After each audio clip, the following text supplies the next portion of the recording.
We're delivering art well-being workshops in a Wigan and Lee borough, plus we are organising events, and we also have training courses for people, and we also trying to build like a creative community based in Wigan and Lee, and I would like to reach out to more migrant communities in Wigan and Lee, and trying to build a creative community, and also want to organize more workshops in different places. So right now I've been organizing workshops in Lee and Wigan Library, and the big goal is for 2027 with exhibition at the Turnpike Gallery in Lee. So that's a big goal that I'm heading towards.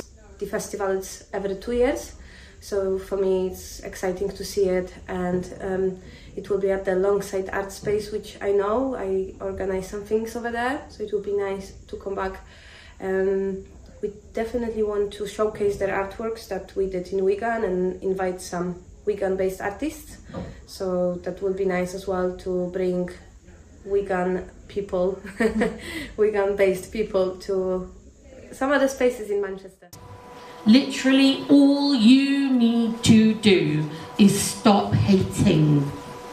Then we can smile politely in the door of the bank, have a little chuckle about both going the same way, and you can walk around me just the same, but without the spitting hatred and sanctimonious declaration. My name is Natasha Tingle, and I'm a creative writer, poet, performer, and I run a lot of workshops in and around. I started around Wigan, which is where I live, and then more through Greater Manchester.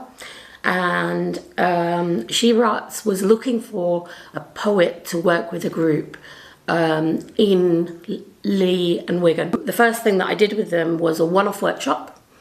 It was part of their festival, so it was on the same theme around creating a space for our culture when we move.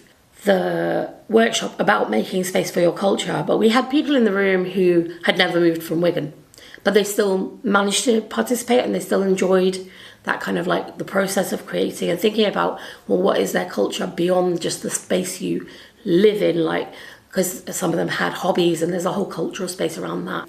So when we were putting together the most recent creative writing course, it started with, how can we deliver something that is needed in the community?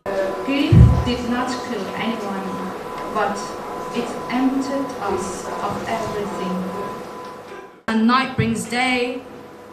It follows me into my sleep and creates a to-do list once I've woken up. I really enjoyed being part of the course because it was a very friendly and warm environment that Natasha was able to curate, and she made the space feel very comfortable for people to be able to share their work and also to just be a part of the creative process and exploring things that we might not have already been engaging with, like the journal writing and the non-fiction. It's influenced my writing because it's made me realise that I can actually write journal entries and it doesn't have to be scary. I think that was the part of the workshop that I enjoyed the most, and it's built my confidence in being able to explore other forms of writing aside from poetry, which is what I know, and that was the big thing that I took away from it. Because sometimes it's something that you're kind of in your head about.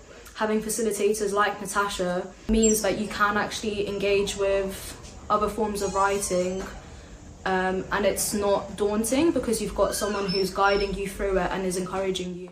My name's Jamie and I'm a multidisciplinary artist.